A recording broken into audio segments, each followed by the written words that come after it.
contributed, and I wish everyone a very interesting and insightful event today. Thank you very much.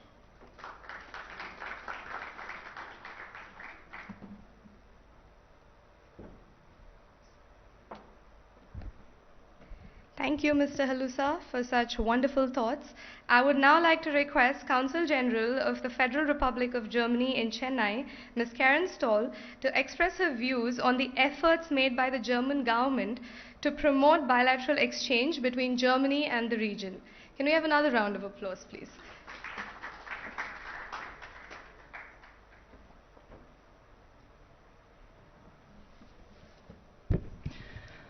Good morning, everybody. Ambassador Lindner, Jayesh Rajan, Mr. Halusa, Ranjit Pratap. There are so many people here in the room, Mohan, Amita, that I don't want to go through the whole list. It is with great pleasure today to participate in today's event that has been organized by Government of Telangana in cooperation with the Indo-German Chamber of Commerce. It is good to be back in Hyderabad. Since we have a long list of speakers, I will keep it rather short. Most of you might know that I'm responsible for Telangana, also for Tamil Nadu, for Andhra Pradesh and Pondicherry. And I must say, in my 4th year in the region, it's a pleasure to work here, and I've become very fond of the people here, and I might be a little bit partial today in my remarks. On Saturday, for instance, I was in Warangal and I met the dignitaries there, but also women entrepreneurs, and I was amazed by the energy and the spirit, and I'm very glad that Germany contributed a little bit to it. It's a partnership with Telangana's VHub and Germany's GIZ. And it's also gratifying to see how business ties are thriving.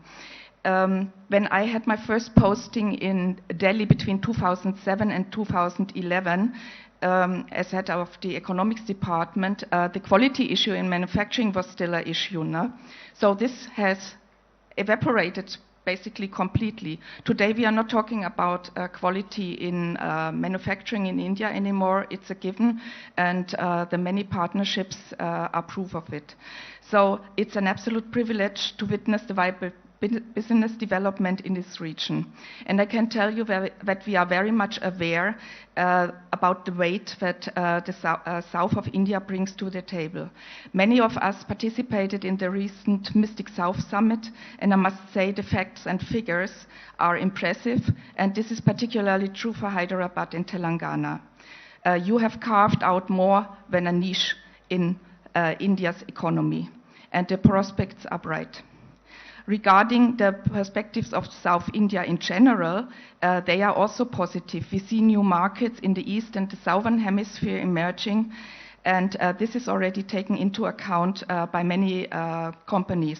Their operations are global and export-orientated. They make in India since a long time, and our business relations are long-standing and very densely knit. Germany is the biggest trade partner in India and the European Union, and an important trading partner also bilaterally. So what we see today in comparison to 10, 15 years ago, business between Germany and India is now a two-way street. Indian companies investing in Germany and German companies investing here in India, and quite a lot of it in the south. I'm convinced that we will see further intensification of bilateral ties, and it is very good that we are contributing to it today. COVID-19 has not changed this, and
suppliers, you may have partners in Germany, you may be attending lots of industry meets and other association meets there.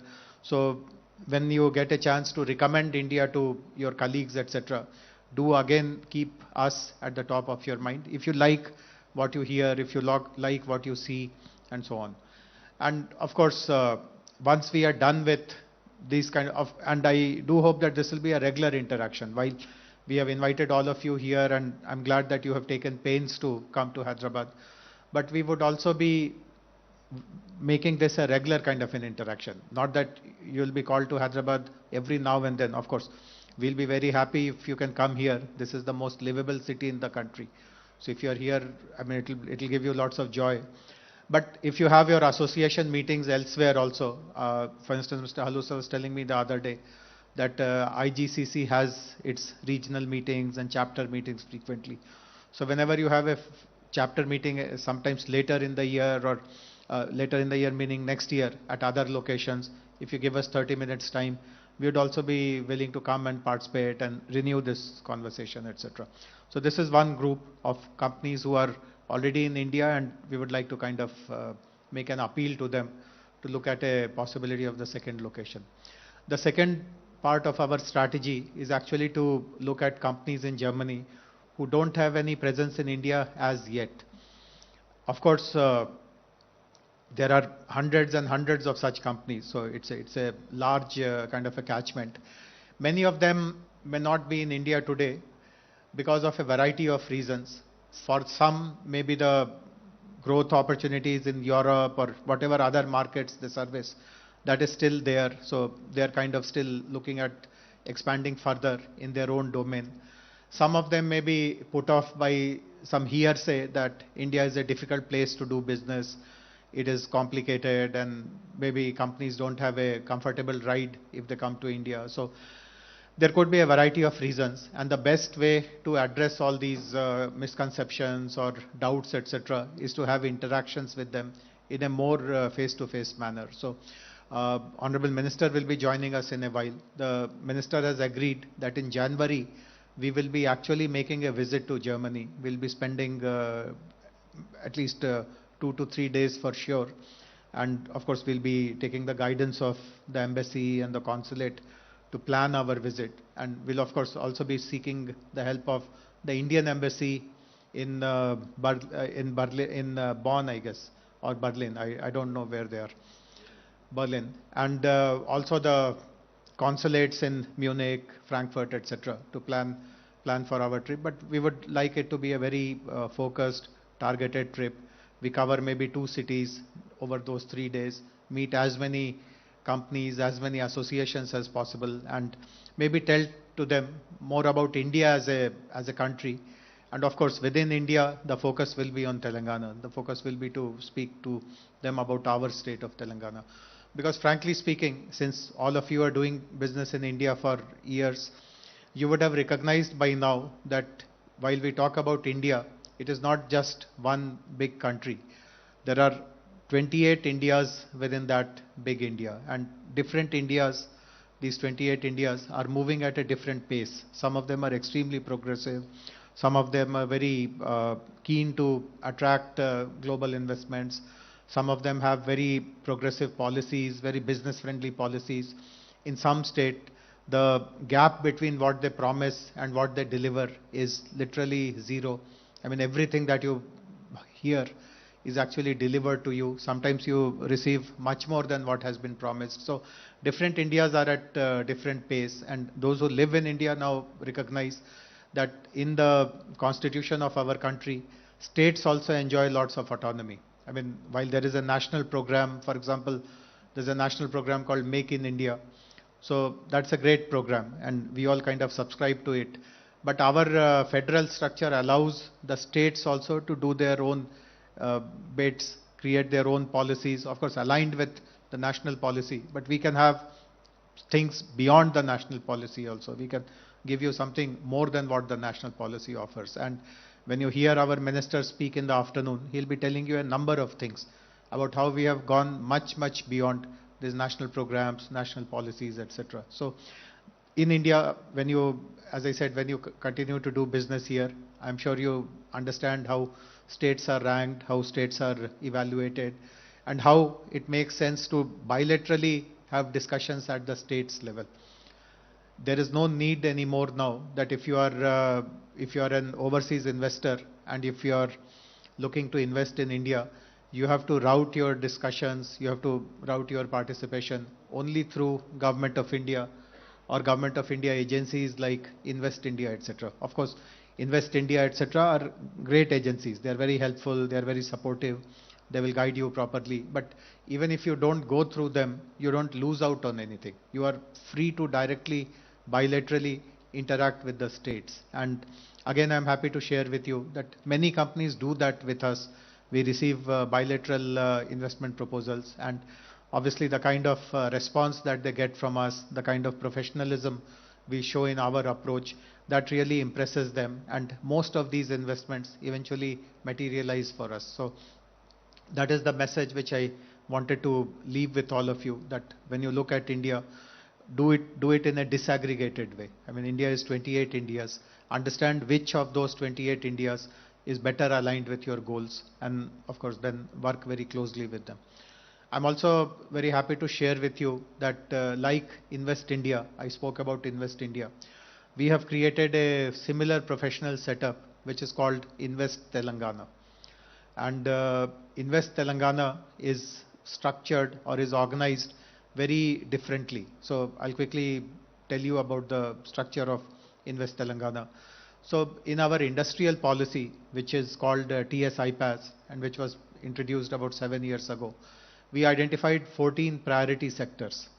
And for each of those sectors, we have created a wing in our Invest Telangana, and we have appointed director level officers who are all from the private sector, who have all been taken on deputation to the government from the private world. I mean, they are not government employees in that sense.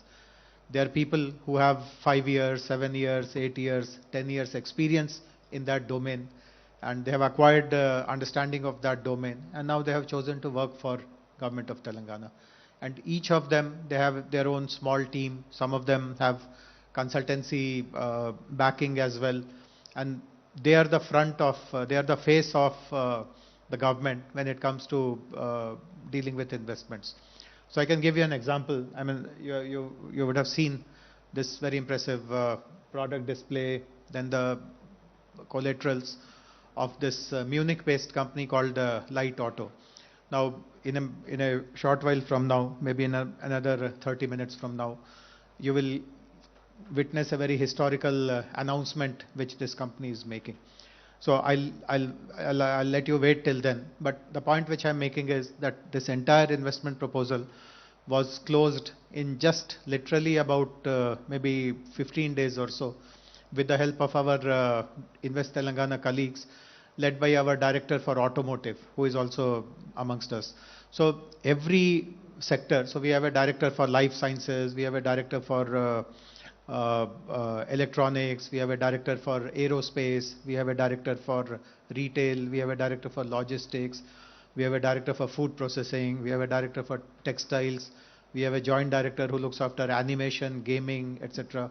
Our director for information technology is also sitting here. So this is how Invest Telangana is organized. So if you reach out to us, you can assure that a professional who understands the domain will interact with you, and we give them lots of autonomy, we give them lots of flexibility.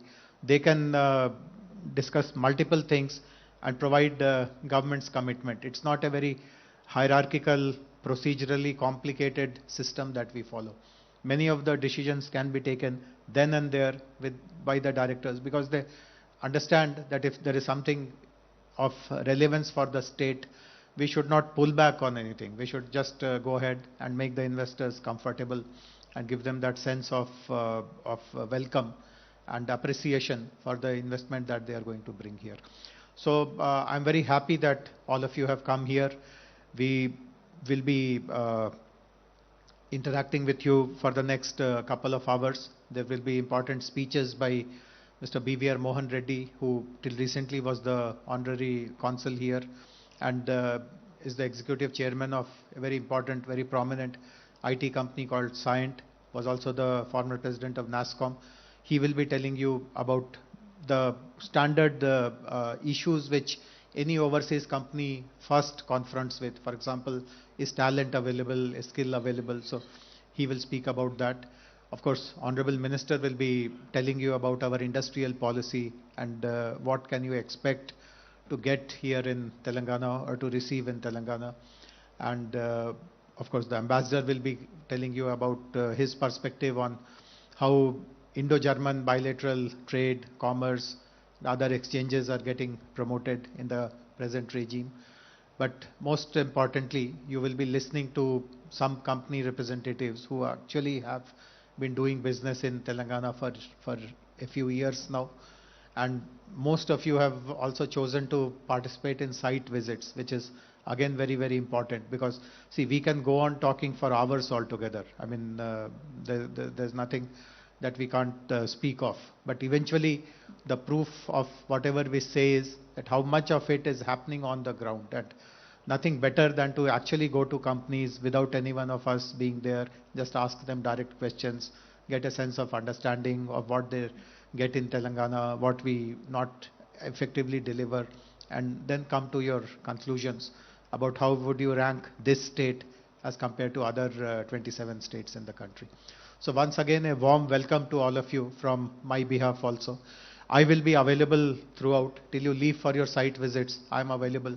So at any point in time, if any one of you want to reach out and maybe exchange cards or have some specific questions, etc., even when we are having lunch, I'll be happy to spend time and interact with you.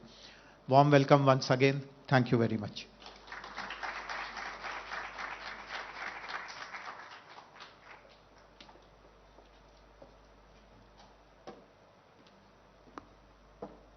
Thank you very much, sir, for giving us such essential takeaways. We will now move to a very interesting section, that is the panel discussion on the experiences of German companies in Telangana, which will be moderated by Ms. Amita Desai, Executive Director, Gote Zentrum. And as a part of the panel discussion, we do have three panelist speakers. Mr. Krishna Swami Jambunathan, Vice President and Head for ZF Tech Center, India. Mr. Carl Mayer, Managing Director for Void Turbo India, and Mr. Shashidhar Reddy, Managing Director for Shakti Horman.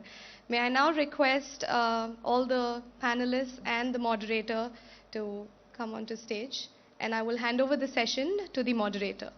Thank you.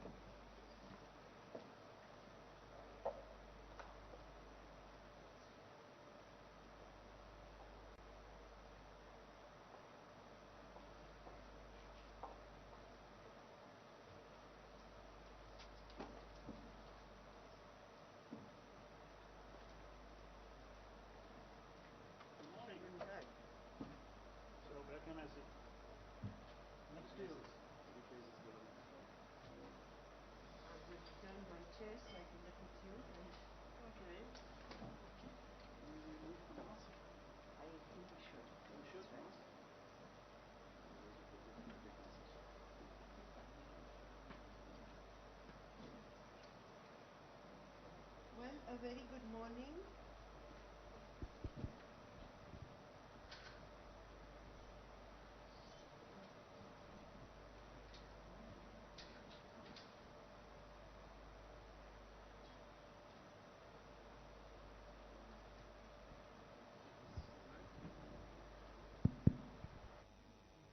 Thank you. A very good morning to all of you on the stage and off the stage. It's a wonderful opportunity, I think, for us to, at the investors meet, to talk about why India and Germany. I think that is a basic question, of course, but to move beyond that, because you have made that coming together of India and Germany not only possible, but also successful. So I think it is crucial for many people who are looking inward, outward, and back inward again to consider what are the opportunities, what are the roadblocks, how does one deal with it, and of course reach the stage where all the three companies that you represent have reached. So I would like to move immediately into discussion and talk and learn from your experiences and your journey. Maybe you, Krish, if I may start with, since you happen to, and I'll just go line-wise because, I didn't want to go alphabetical or anything like that. Let's just begin. You do represent one company which has had a meteoric growth, and particularly in the recent years. Do tell us a little bit about your journey, about the experiences, how Hyderabad or India has had an impact on this experience. First, thank you. Hello. Why don't you use this? This one does work. Thank you. Thank you all. Thanks for coming again. It's a great honor here. Thanks, Ms. Amita, for asking the question. So we represent ZF. ZF is a company, again, basically on next generation mobility. We clocked about 36 billion last year, and that gives you the scale of the company that we are talking about. Primarily, we are into supporting next generation mobility on the three domains, three segments, on commercial vehicles, passenger vehicles, and industrial divisions. Is it better now? Thank you. Of course, we support on the See, Think and Act and on the technology domains with a focus on electric mobility. Sustainability becomes a key thing, and we have declared in the recent IEA also as 2040 as a time for climate reduction, in our case up to 50%. What we have done in the tech center, let me talk about Hyderabad, is a tech center that we started in 2017 March. It's about 4.5 years. We are already close to 2,300 associates over here. And I would say this growth has been possible because of what we see as a talent and our ability to leverage what we are seeing in the region here. So as we started growing over here, I think it is not a question of a back-end office. It's been all engineering work that has been done here. Moving on to two aspects. When a large corporation like that looks at a city in Hyderabad, we are doing two things. One, we support what is the current business. We also position ourselves for the new business into the area of digital as well as in automotive applications and advanced engineering. So that's how we have balanced to grow this. And I would say the key anchor has been the availability of talent and the support that we are able to get in ramping up. So the availability of talent is a crucial thing. Is that something that's easily accessible, or does one have to work on it? Are there training programs that you have to introduce? How does that work? Ms. Amita, there's two things. One, to start initially, Money Hyderabad definitely helps. Okay, there's a pull of the state that helps us to get people. But then once the engine starts running, you see that there are people available who can be trained and much faster. For example, even today we have got a program where people are joining. Just as we speak, about 60 people of them, 90% are from the state, are joining us today as a new starting. They are so from the state. From the state. So that's how we are able to get that. So the ramp up is there, but initially, yes, you need to get that. Again, the connect with the global team. ZF, through our partner in the past, TRW has been involved with Hyderabad. So that has helped us to attract the talent and have the build the brand name. So that's how I would say that the building and retaining talent is fairly easier here. Thank you. And that is because of the talent that you find, or it's because of the training that they have come with, or is it the push that they get from the state itself? Talent is available, definitely. The training helps us to align with our business objectives. That's where the training helps. And definitely the environment plays a big role in retaining that talent. Lovely. Shashidharji, can I request you to please tell us about your journey? You like the door to the world, right? So tell us a little bit about that. Good morning, thank you. We started in '94, and it's been a long journey in the state of Telangana. It was erstwhile state of Andhra Pradesh. But the Germans, the Herman company, it's a family-owned company. It's $1 billion plus in terms of turnover. They have about 33 plants across the globe. And they invested into Shakti in 2012. Since then, we have expanded. We have moved from not only the original products, which were commercial doors. We now have a range of industrial doors. We're now getting into perimeter security, the whole host of products that we are bringing to the domestic market. We also do some amount of exports from here. It's limited to places. There are certain products that we make which the other subsidiaries of Herman do not make, and we substitute, I mean, we cater to those markets and those products where there's a demand for such products. Insofar as Hyderabad as a location, Telangana, I think first of all, as companies, what do we look for? We look for physical infrastructure. And I think we have an excellent airport. We have all the connectivity, the ORR. If you look at the metro. So in terms of physical infrastructure, we have extremely good infrastructure here. When it comes to social infrastructure, I think it has, in the last at least 2 decades, I think we have really moved far ahead in terms of having good schools, hospitals, a lot of good residential spaces.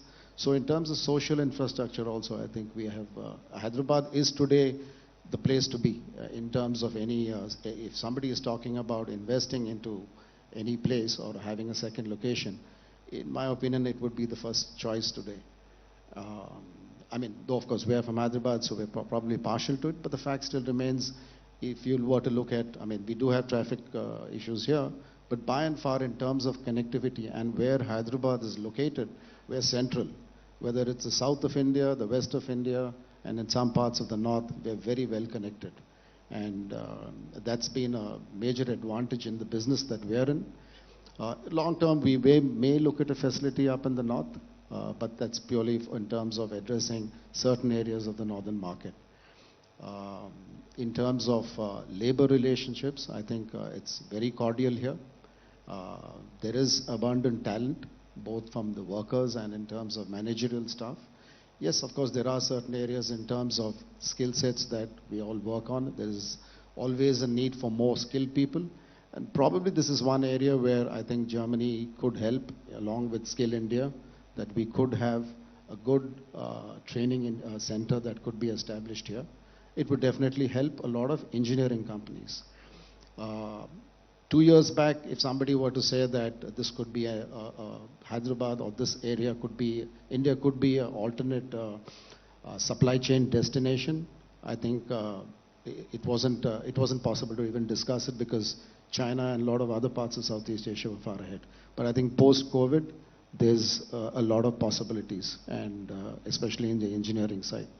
So I see a lot of potential in this particular area. So how was it that you actually selected India and particularly Hyderabad as a destination? In our case, it's a little bit different. We were here before the Hermans came in, so they invested and acquired us in 2012. So, but obviously, what they felt when they came here, when Hermans came to India, they first set up an office in Bombay, and their first destination for manufacturing was actually Pune. And there is a large number of German companies. The German presence is very strong in Pune.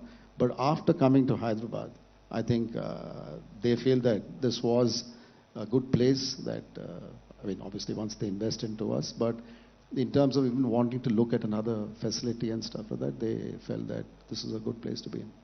Yeah, we have to change that, make Hyderabad larger than Pune presence, but let's work towards that. Yes, I think we would need the help of a lot of German companies. Right. And Herman is a family-owned company. I think it's called the Mittelstand. I think there are a lot of German companies which are family-owned, and there's a constant, I think Schuko has also invested into a Hyderabad company.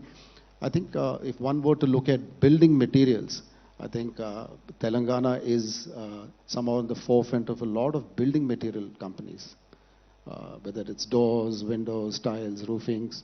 So a lot of focus here on building materials. No particular reason, but I think it seems to have become a destination for building materials. Lovely, wonderful. May I request then Mr. Meyer to tell us, you just celebrated 150 years of FOIS, and FOIS India is growing and has been large and providing to the region and beyond. What was that decision to come to India? Because you came far before other companies did. So what is your journey and what is your experience? Yeah, very nice question, which I think I can talk the whole day about it, but bring it in onto a short nutshell.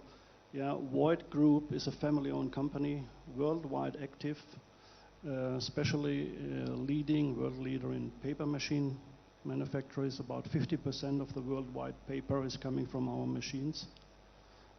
I think we are world leader in hydro energy machines, and we call ourselves also one of the 3 leaders in so-called drive arrangements.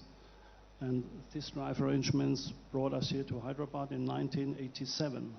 So there was no Telangana existing, it was Andhra Pradesh, and Hyderabad was, compared to today, a very small village. About 1.5 million people were living here. Today it's about 7 times more. And the reason why we came here was our big customer BHL, Bharat Heavy Electric Limited. And with them we grew here, definitely in the power area, quite a lot. Nowadays we are going further on. So the lookout for producing local has changed in producing global. And we have here in Telangana and Hyderabad everything what you can dream of. I think the infrastructure is very well done. I mean, I was here founding this company in '87, and when we were looking for land, there was no support from somewhere else, and we had no power, we had no water. We had to look for ourselves, and today, if I'm looking here around, if you want to establish a company here, I mean, that is a very easy cup of tea, which you have to drink, very easy. And there's a lot of help from the state, which at that time wasn't. So coming back to that, talents, as a world active company, you're looking always for talents around the world, and you find them. And here, this area is full of talents. There are young people, and the world is at the moment quickly changing in digitalization. You find them here. Just look around, they are there. And that is what we are looking and what we need for. We are changing from what is called mechanical stuff into digitalized stuff. So you need more software, you need more electronics, you need more engineering. That's all there. So I see these things very positive. Excellent. Now tell me, as a European company, and the local talent and the skills that they come with, there might need to be something that needs to be done. So between the cup and the lip, there must be the quality controls, the skilling or upskilling. How does that get tackled? How do you work on that? Put it this way: quality is for us not at all a compromise.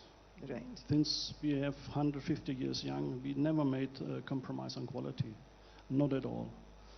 Though, yes, if you find them, you have to train them in the way of getting into your culture understanding, and then you shift them up and down the line, as I say, from here to Germany and from Germany to here, forwards and backwards. And nowadays it's very easy. You go online, so you need not even to spend a lot of time here and there.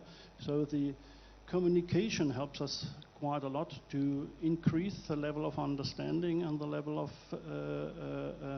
acting on different things. So we have several projects which engineering is here, and the production is, for example, in Brazil. So we are interacting with that. It's not an issue anymore. Excellent, wonderful. Do you also feel that, Shashidharji? I mean, is that something that culture was what Hamaya brought out? The culture of work, the culture of quality, the culture of understanding the product and the design and the delivery. How did you manage to translate that? In terms of people, in terms of having the right skill sets, at least the engineering knowledge, there's an abundant amount of talent.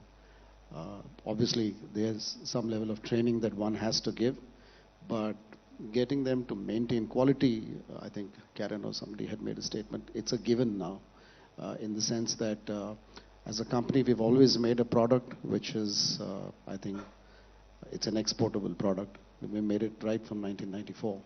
So once the workers, it's also the kind of facility that you also create. I remember in the early days when we first set up, it's a sheet metal company. Ultimately, steel door manufacturing is sheet metal. So when somebody comes to a sheet metal door company and they look at it, they expect it to be, you know, a lot of steel lying around, scrap and welding and a lot of racket, untidy. But I think we always maintained a very neat facility, as some of the members of the chamber who would be visiting our facility today will see. It's extremely clean. It's always been clean. And I think that adds to the culture of the worker who also comes and works there. It gets translated into the product. So I really didn't see much of an issue in terms of getting adequate trained workforce here. And achieve the standards Yes. that the global market requires. Yes. Is that your experience as well, Krish? Yeah. How are the markers of success and quality instilled in the skilled professionals? Yeah, I think, as you know, for engineering, definitely, we have always been known, India. But what also happens is, I think where we see the state evolving is the same culture that you see mini India. I would say, as Mr. Jayashanjan mentioned about the 28 states, that culture is coming in because the way we are positioned, it is attracting talent from all over India. And that is giving us an advantage of what we are capable of. So you really see the diversity taking shape here and helping contribute to the state. And we are set up, again, as an export special economic zone, so we are doing all of the work is for global. So that culture of working and engineering development is really built in. And when you have the right environment, we are able to attract the right talent and use the diversity to deliver. That's how I would see as an opportunity here. Wow, that's an excellent, because that is quite a diverse. I mean, you're actually creating a global creator sitting here in Hyderabad. Exactly. And that obviously is a doable thing. I mean, that's very clear. Are there any roadblocks that you see? I mean, are there issues that do happen which are difficult to circumvent? Are there things that we need to go to our authorities and say, these could be different, these could be smoother, or the reverse of that these were so good that we could reach here? What is your experience in terms of the infrastructure and legal and other structures available? Thank you. I'll give one specific example and let the people can know from it. Is all of us went through the pandemic, right? And last year when we had the pandemic, like any other company, we were also not prepared. And Rakesh, who's here, heads of finance, made a call to Amar, who is here also, and we were able to get connected with the government and the support in moving the work home in a matter of few weeks. Why I say it's a big challenge is, we have a lot of hardware equipment, we have other tools. It's not easy to, in the pandemic period when there's a national lockdown, to move things. I would say that is one very clear example of how the government has supported in ensuring that today in any in any of our internal meetings, we are quoted as an example of how we are able to move work on record.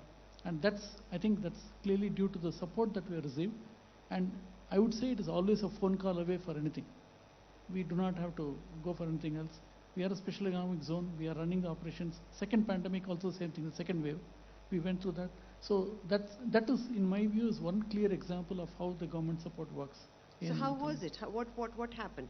I mean, machines can't be taken home, so the equipments. In our case, it's the hardware and tools. But the movement, facilitation of the movement, it's just like how you create a green corridor for medical purpose. It's the same thing that we create an industrial corridor, we make sure wherever we are, those lanes are cleared, and with simplify the pass movement so that people can move the work home and the movement of vehicles. So that was very essential. We literally moved about 1,500 computers home, along with the hardware. So that's the sort of logistics and day-to-day working that we are talking about, as an example. That's from Are me. there any issues, any one of you, any issues that could be different? Or is there something that the government could do differently? Could India do differently to bring in more from abroad? Something that you're all thinking. So obviously there's nothing. It's all quite smooth. Maybe direct flights from here to Germany, that would help. That's a good one. That's a good one. Wonderful. Yes, so I think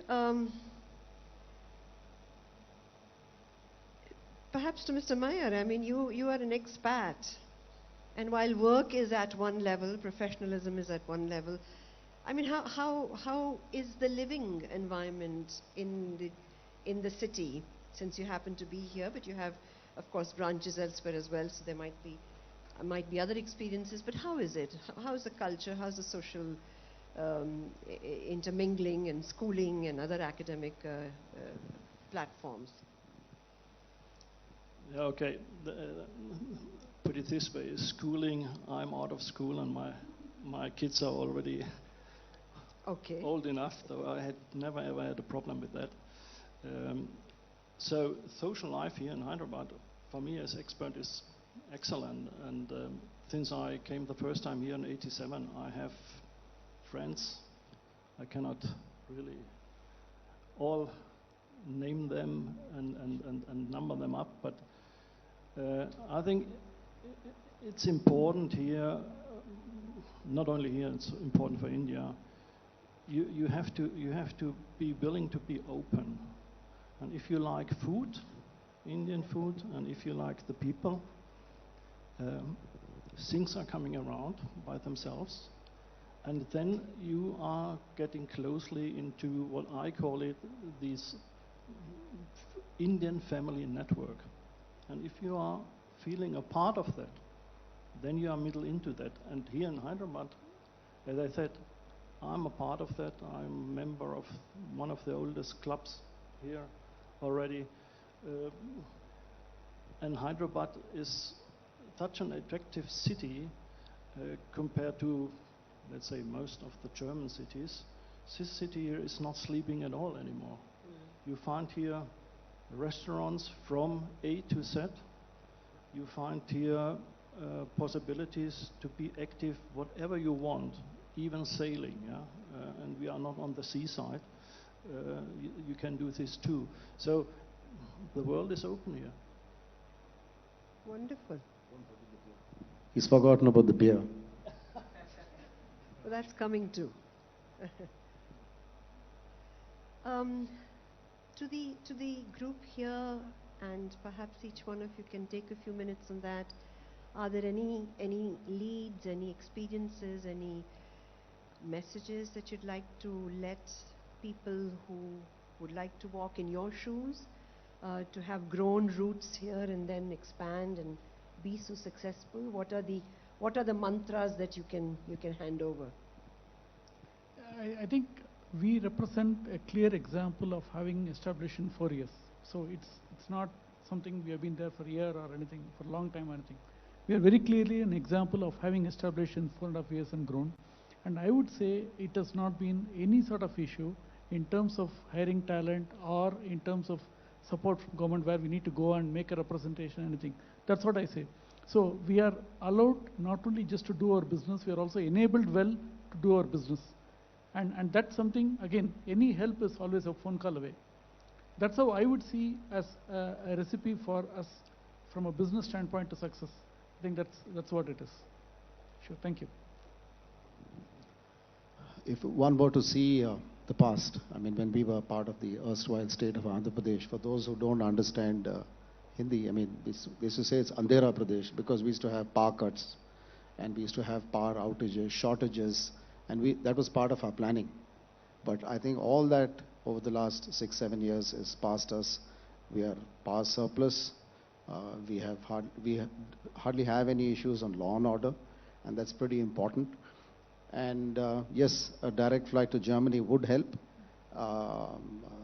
in terms of connectivity, because we used to have Lufthansa fly from here, and I think it would be nice if Lufthansa could fly back to Hyderabad. It makes travel so much more easier, because we have a lot of travel between both from our engineering staff and from our colleagues from Germany. That becomes a little bit difficult when one has to have a halt, and it's always via some other airport. That's a little bit of a challenge. Okay, I see somebody's coming here in.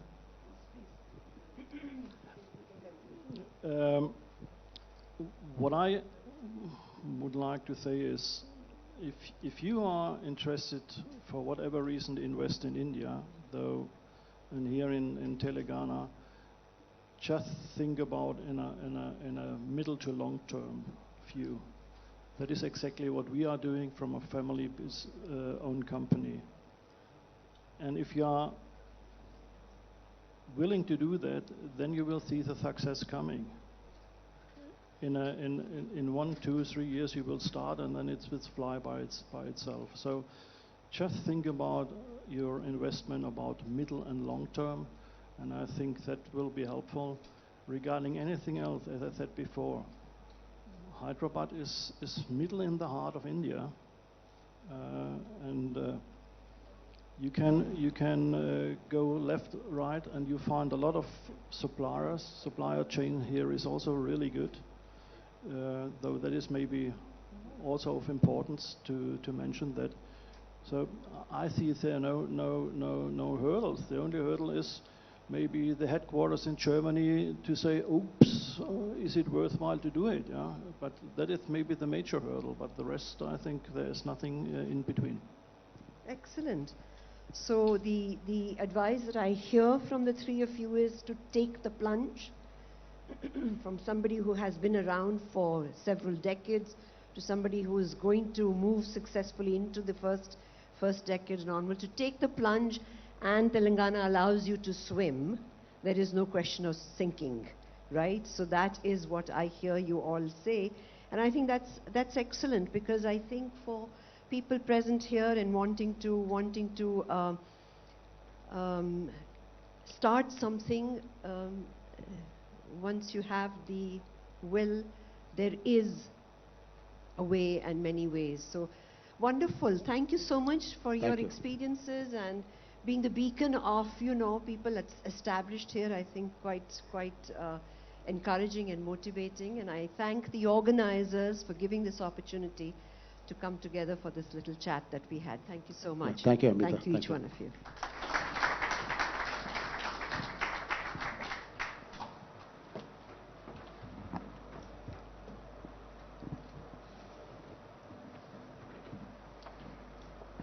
Thank you, Ms. Amita, and our three key panelists for such an interesting conversation. Can I please invite all the dignitaries to step onto stage, please?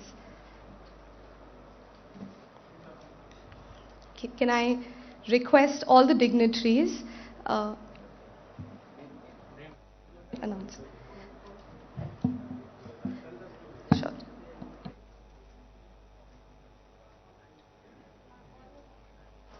Our Honorable Minister for IT and Industries, Sri.K.T.RAMA sir.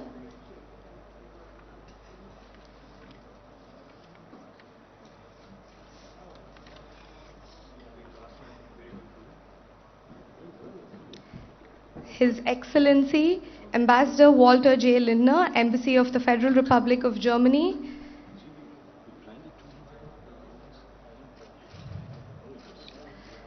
Shri Jayesh Ranjan, Principal Secretary, IT and Industries.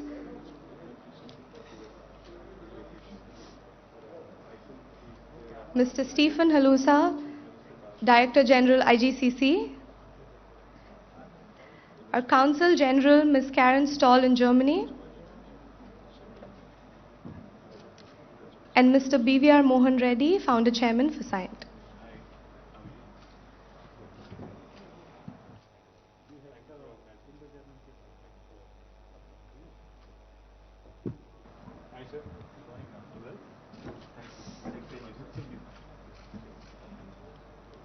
We have now reached a very key moment of this summit.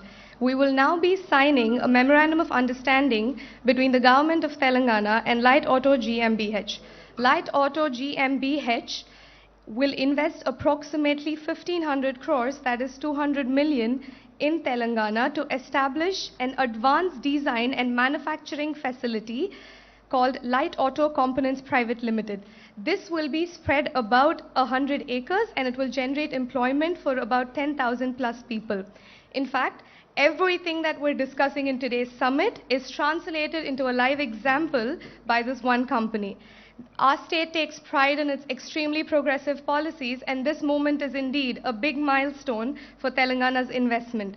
I would also like to mention that the senior leadership in Germany from the team of Light Auto was extremely excited to be here, but unfortunately, due to the world over travel restrictions, they were unable to come. However, we are joined by their India team, and we will be now going ahead with the signing of the MOU ceremony. I will now request Mr. Gopal Krishna, a director for automotive, to carry forward the formalities.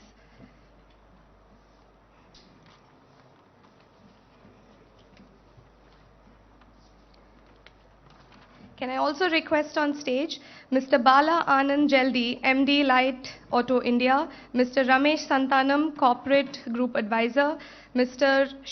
Shubha Charan, Director Strategy, Mr. Venkat Reddy Yata, Head of Operations, Mr. Kranti Reddy, Head of Design, and Mr. Ram Mohan, Admin Light Auto. Can I please have the entire team on stage?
Can I please request Mr. Bala Anand Jeldi, MD Light Auto India, to speak a few words?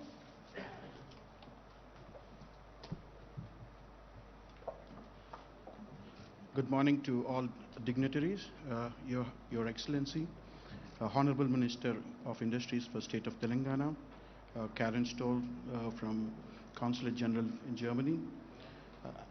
I have been extremely happy for this moment. This progress has been the work of nearly 3 years of continuous work within the state of Telangana, and also apart from that 15 years of R&D where the technology has been trusted and tried in space and defense technologies as well. The reason why light auto, I want to give a brief about light auto and its history. Light auto primarily makes magnesium components. Magnesium is the lightest of all structural materials.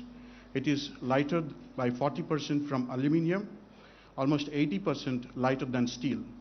In fact, it replaces and equal to the strength of both steel and as well as aluminum. We can replace almost all of steel and aluminum to magnesium. But the technology is extremely difficult. You can count on fingertips globally how many companies exist on magnesium domain. It's extremely difficult technology. But the progress of light auto is one of the most interesting journey we have, primarily after putting up our headquarters in Munich. The first customer for us was so encouraging.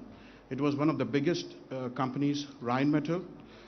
In fact, they encouraged us to set up the German headquarters, because we were thinking many locations in Europe, what should be the best location. After setting up, Rheinmetall has supported us significantly in infusing capital for continuous product development, which they are launching next year. And in fact, I'm proud to state that almost all of the prototypes which was tested and proved by the German giant was made in Telangana. Actually, the pilot was already running in Telangana for the last 1 year, and the Light Auto GmbH has already been investing in Telangana for the last 1 year. And every week we have a shipment going into Germany for these advanced testing. And interestingly, after that, in the last 1 year, there is an explosion of demand for light auto. It is primarily driven by customers. In the automotive sector, we see that a tectonic shift has happening from fossil fuel-based engines to the battery systems and hydrogen vehicles. For battery systems to battery vehicles, the structures need to be the lightest possible so that the vehicles have range and energy efficiency. And for hydrogen-powered vehicles as well, the similar applies. So in that regard, the magnesium has taken its central position with all the auto majors. In fact, one of the case study I can say is with BMW, we have just 2 weeks to get the supplier code. It is, if you go into automotive domain, getting a supplier code from a large corporate like BMW nearly takes 6 months to 1 year. And BMW said that Light Auto made a history in BMW to get a supplier code in 2 weeks, and we have recently have finished their advanced product development prototypes as well in the state of Telangana. Because of this constant demand, we have a responsibility towards our customers to increase our scale in a very aggressive way. So Light Auto GmbH, which is a marquee management teams who have managed billion-dollar businesses in automotive, I would like to name few of my colleagues in Germany. Chris McGinty, he is the CEO of Light Auto GmbH. He used to manage 9 billion portfolio in Namura Bank. Uwe Frust, he is the CFO. Dr. Sheshu, he is the ex-CTO of Ashok Leyland.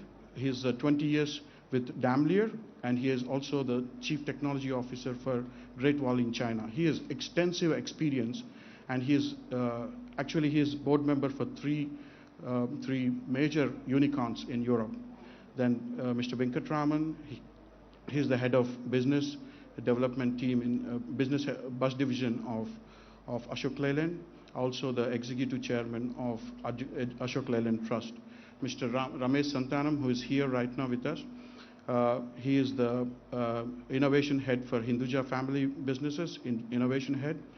He is also the head of incubation center for IIT Madras, instrumental in innovation and enhancing the startups in Ashok Leyland. With this marquee team, the company could convince our German clients to further progress it. Today, Light Auto has, within the last 18 months, Light Auto has bagged an order pipeline of 2.2 billion euros. And also recently, just last week, one of our major clients has committed 1 billion euro order contracts and also advised us to take over 3 of the major plant. In fact, one of the plant is the third largest plant in Europe for the magnesium die casting. So that is been pushed by our client for the takeover. So because of these aggressive moves by our clients and also the market requirement, Light Auto has to quickly come out with scalable plans and convince our customers. So we have a 600 million euro investment plan for the next 5 years. In that, 180 million to 200 million is earmarked for India investments. And the entire 180 million would probably be invested in the state of Telangana. For primary reasons is the state of Telangana has been, even though a young state, has proven itself of marquee strategies in executing an investor-friendly climate it has created. Especially, I have to really praise Industrial Minister K.T.RAMA garu, because of his strategy in attracting business. Sending a corporate jet to get a investment is no ordinary thinking. It's out of the box thinking. These kind of things have been noted by our German team, that we need aggressive, supportive government for our investment of 200 million in the 2 phases. This plant of 100 plus acres will be coming in Telangana. And also that it will create 9,000 plus of direct jobs, 18,000 plus of indirect jobs. And I have to really thank my clients, basically, but the customers, because the customers are driving this company purely because of the products they like it and the solutions we provide. And this is primarily the combination of the customers, our teams in Germany and India, and also the state, which is really progressive. And Telangana state has one of the most unique characteristics, is also that it has a defense and aerospace background. Because of defense and aerospace background, the skill set available in Telangana is very rich, especially when we are doing high precision, high quality products. We need the skill set aligned to that direction. And in automotive industry, magnesium requires very high standards of production capability. Otherwise, the parts get heavy defects and market complaints. And we were very much impressed with the talent and skill set available in Hyderabad, especially, that the precision engineering is one of the routes. And I think that will help the company to propel its growth and also quickly scale up and execute our business plans in the next 5 years. I thank Dr. Jayesh Ranjan and his team. When Mrs. Karen has written to him, the response was very quick. We are not aware that today there is an event, but within 10 days, an MOU signing with a German company. In fact, I can tell my colleagues in Germany, they don't move at all fast. They are very, very conservative. To sign a document, it has to go to legal, and the protocols are quite enormous. And also the commitment of 200 million, they have to go back to the investors to convince this is the right place we are putting and the protocols. But also the progressive and quick decisions and quick movement of the teams from Dr. Jayesh Ranjan and his team is really appreciated. It impressed our team to take quick decisions back in Germany, and the MOU is approved. And I think the further steps of executing and investments is going to be the next steps. And I think we are geared up to do so. And I really thank the teams in Telangana government that they are very progressive, very innovative, and quick and fast to respond.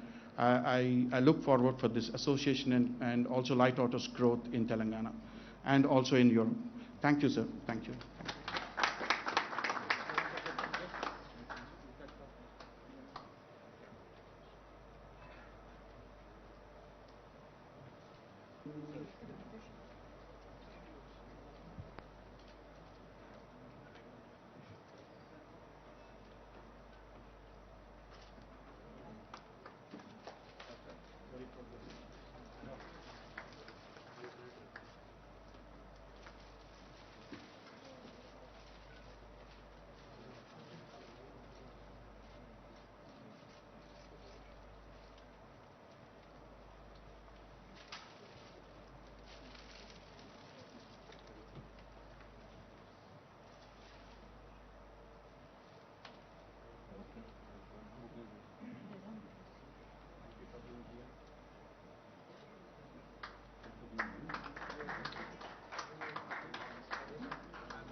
comes the backdrop.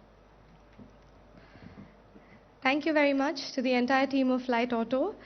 And I would now like to request Mr. B.V.R. Mohan Reddy Garu, founder chairman of SIND, former president of NASCOM, until recently honorary council of the Federal Republic of Germany in Hyderabad, to speak a few words and express his thoughts about the summit.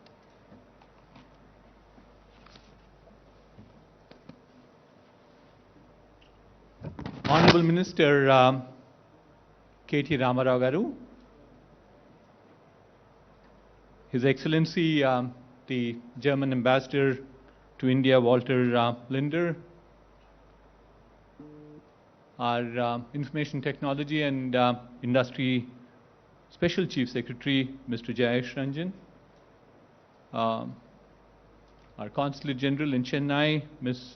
Karen Stoll, Mr. Halusa from IGCC, ladies and gentlemen, a very good morning to you.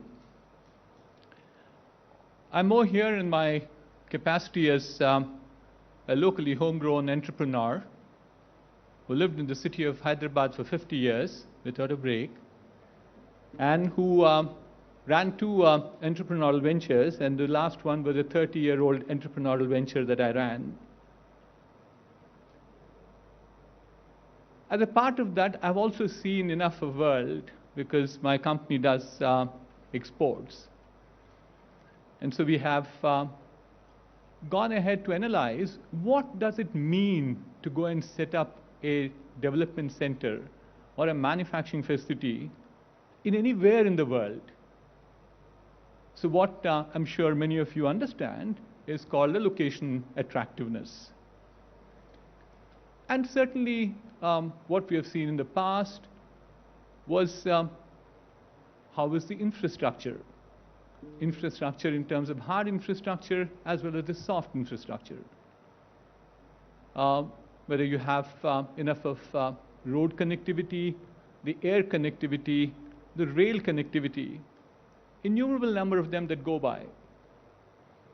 People like us, as I said, you could then count on my age too thereafter, is that have gone back to the governments to tell them how important it was to create a cultural environment in the city of Hyderabad. I still recall an instance where I took a representation to the Chief Minister, then the Chief Minister, to say that we should allow the pubs to be opened. We have to allow alcohol also to be there. This is a part of, the cosmopolitan nature. So the governments played an extremely important role in facilitating the industry to come by. Amazing effort that has gone in from different governments. But what we have seen in the last 6 years is a further positive transformation in terms of what we have seen as the infrastructure, the facilitation, the ecosystem to ensure that more amount of industry came in. So it is not just the hard or the soft infrastructure we're talking about, but much more than that is to create an ecosystem, certainly which would attract more amount of investments into India. And that's precisely what we're heading towards in saying that here is a city that has many attractive things for every one of you who are in this audience. I'll just call out 3 of them. And I think the 3 panelists who were here earlier also touched upon them very softly, whether it was ZF or it was Harman, and we also had people from Voith. The first and the foremost is we talked about talent. And in terms of talent, in several ways one could call this as the knowledge capital of this nation. Today, if you look at the number of education institutions in this country are unparalleled. The best of education institutions in India, which go by the name of IIT, IIIT, ISB, Nalsar, University of Hyderabad, or its FLU, and it goes on, are all housed here. You might say, what does FLU have to do? I'm sure that's important for us when we do global businesses. Equally important is that today, in terms of all of us, I'm sure, are technology companies, and more importantly, I think technology has become all-pervasive. Irrespective of the industry, you name the industry, I'll give you examples how technology is invading them right through. It's agriculture, it's healthcare, it's education, it's logistics, you name them. It's all there, manufacturing. So what is important for every one of us is talent. And where do we stand in terms of talent? Is we have 1,16,000 undergraduate seats in the state of Telangana. It ranks in the top 7. That's about 8.9% of the talent, which is still very impressive, but I'll tell you more impressive stuff which will impress even K.T.RAMA garu right now. The capacity in India today, where I said 8.9, is far in excess of what we require in India. So therefore, students join only institutions which are of good quality. The data point is, in India right now, the ratio, I do a fairly large amount of work for the Ministry of Education at this point of time, the ratio of enrollment in undergrad education is 55% across India. That's the average number. In the state of Telangana, it is 67%, which is a reflection of how good this education is. Otherwise, why would students enroll? It would probably be the same number of what it is, 12 points ahead. The second one, equally impressive, very dear to my heart, is gender diversity.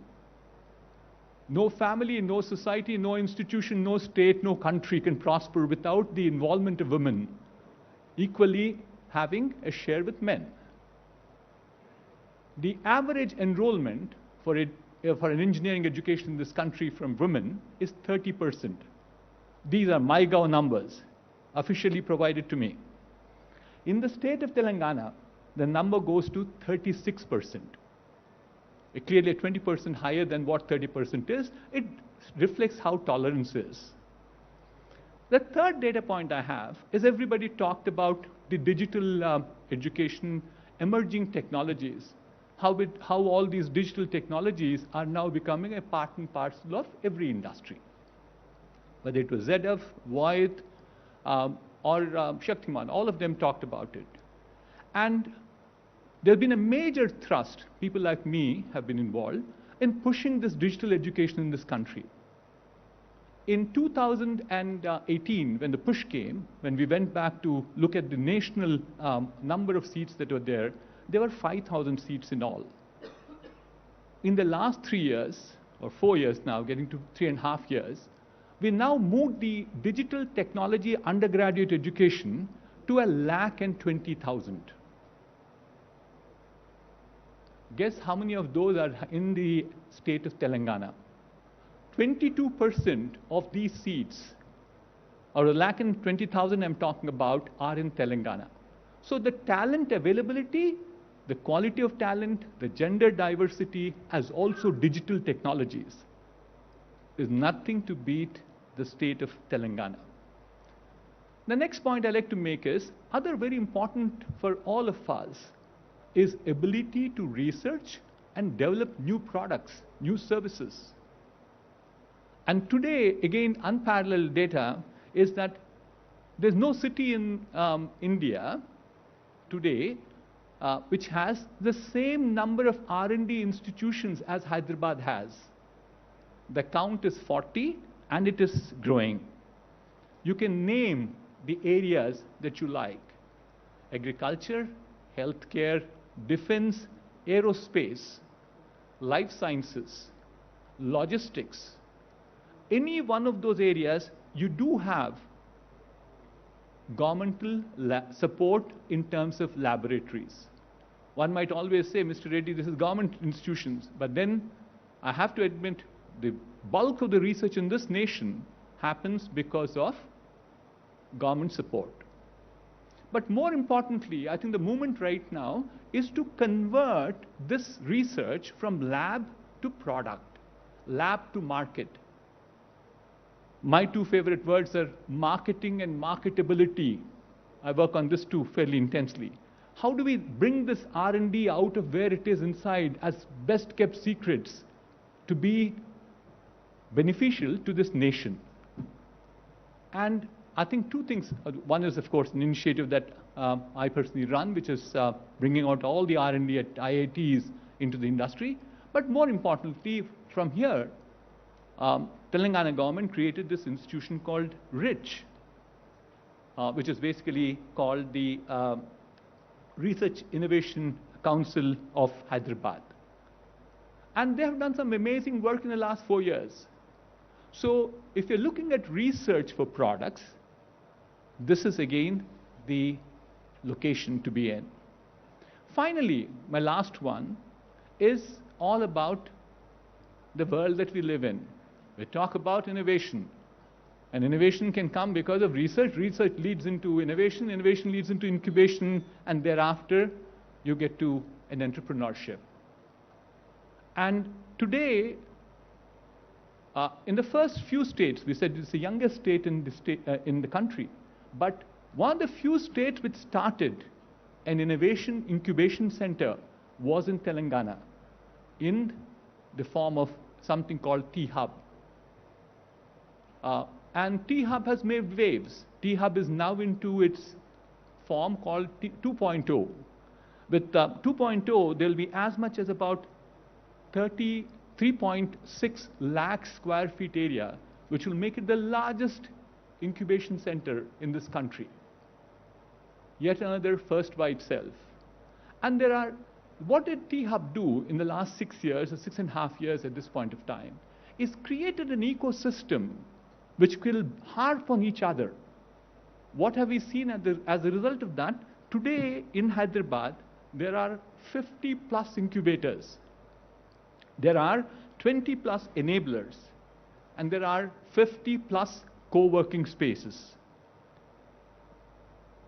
So therefore, what did the Telangana government do? Created T-Hub, all right, but created the ecosystem to add to T-Hub. They went ahead and created TSIC, which is the innovation cell. They created the V-Hub for the women. They created the T-Works, which is the tinkering lab. They created the RICH, which you talked about, and they have TASK. So sum total, the story is, you can't have a better destination than Hyderabad. I've seen all around the world. There are certain other constraints that you need to have geographic presence, etc. I went ahead and evaluated many locations. Many of you could not have even heard about an island of Puerto Rico. I do have a development center out there, 1,000 people development center. So it's through an evaluation process that we went. So therefore, I'd like to assure you that through a complete evaluation, I'm sharing these thoughts with you this morning to say that here is the state that you should choose to come and invest and grow. I wouldn't be complete if I wouldn't acknowledge the proactive, the passionate state leadership under the visionary leadership of our Honorable Chief Minister, but equally importantly, our dynamic IT and Industry Minister, Industry, Municipal Administration, it goes on, Mr. K.T.RAMA garu. So can we all join hands to thank Mr. K.T.RAMA garu for all the good work that he does. And I also keep saying this fairly often, that the political will provides the direction. They are there behind us, behind a number of people. But what makes the difference is the bureaucracy. The civil servant is the guy who really executes it. And what we have in a committed and a dedicated government machinery in front of us today is Mr. Jayesh Ranjan, who did a phenomenal job in making what is Hyderabad today. So thank you very much, ladies and gentlemen. I hope this will be, these few thoughts will be very useful to you.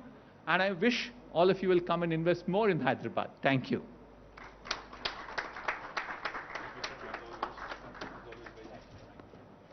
Thank you very much, sir, for your continuous and persistent effort in making Telangana a business-friendly destination.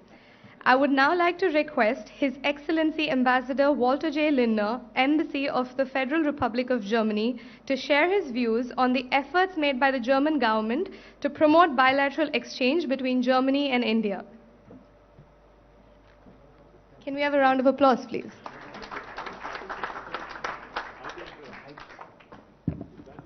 Thank you, ladies and gentlemen. Honorable Minister, Honorable Principal Secretary, dignitaries on the dais, and representatives of the German companies, Mr. Halusha, all protocol observed. Now, as the Principal Secretary has said, there are 28 different Indias. I have seen most of them. I travel since 3 years quite a lot through the country. And wherever I go as ambassador, of course, I will see the chief minister and the governors and the mayors and representatives of the German business community and others, of course. So, of course, every state and every state representative has a job to sell his own state. Painted in the nicest colors, come to us. Some say come to us as investors. Some don't even say it. They just say they take it for granted you would come. And when I came here for the first time to Hyderabad 3 months ago, of course I met also the dignitaries, and chief minister was not there, but his son, of course, and the minister, and the principal secretary, and the governor, mayor. And when we met for the first time, not because we spent same years in New York, in the same area, me in the Union Square, you in 30th streets, where you learn how to be to the point. You ask a question, no, you get no nonsense, you get an answer. That's what you got with your minister. And we had an eye-opening meeting, and I can say it openly now because it was behind closed doors, but now the doors are open because you are here. We were talking about, he was selling his state, saying, bring more investors, German investors. And I said, okay, that's what all the ministers say in the 28 different Indias. Why should they come? And then he made his case. And I was very, very impressed. It's not so easy to impress me, but he impressed me. Because he had clear vision, and he said, you know, if an investor comes, he will get this and this and this and this. He even mentioned, I remember, he said, you know, if you want to have a new investor and he comes and he wants to buy a land or something, there's a timeline of 2 weeks or 3 weeks or something, whether when he gets an answer. If he doesn't get an answer, the principal secretary has to pay the fine. Or loses his job, I don't know what he said. He didn't go that far. But so far, these 2 weeks were never missed. Very convincing. So I said, you know what, it's good that we talk about this, but we should inform the German business community about all these points. And then it was your idea to say, you know, let's have a round table. Let me speak to them and present them the conditions they will find when they come here. And that's why we are here today. So 2 months ago we talked about it. 2 months later we got it realized. Another proof of the efficiency. No chit chat, but concrete. We do something, we make a plan, and here we are. I'm like the announcer band before your minister talks here, but I do this, it comes from my heart because I like to offer the German business community the best information they can get. What their decision will be, this is up to them. Nobody invests in a country or in India or in a state because the ambassador says, go there. You will make up your own mind, and Mr. Halusha will communicate this to the other members who are not here. And then, as he said today, the groups of different groups of companies, those who are already here, maybe might open a second one, a second representation. Think about why not going to Hyderabad. Or those who newly will invest, also they might decide. As was mentioned, most of the German investors are so far, of course, in Mumbai and in Pune, and then in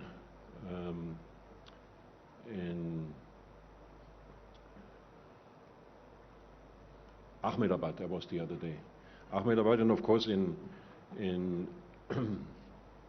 in very few other places, but not so many would be here. Why not coming here? You will hear all the answers by the minister. Coming to an end, we had just a discussion where you were not here, where there were 3 representatives from German companies here, sitting there, and the MC was asking, so if you could wish, what else would you need in this state? What would be on your wish list? And there was silence.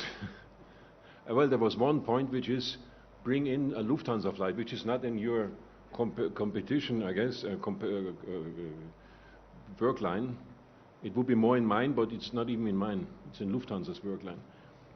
But otherwise, other than that, silence, which gives a good impression. So it's like they were on your payroll, but they were not, because they are independent entrepreneurs. So I'm very happy that I see quite a number of people here today, and I look very much forward to exactly now this moment when the minister will tell you with his own words why a German company should come here and should maybe not come to the other places I mentioned, but should come to Hyderabad. Thank you very much, and thanks for coming to this meeting.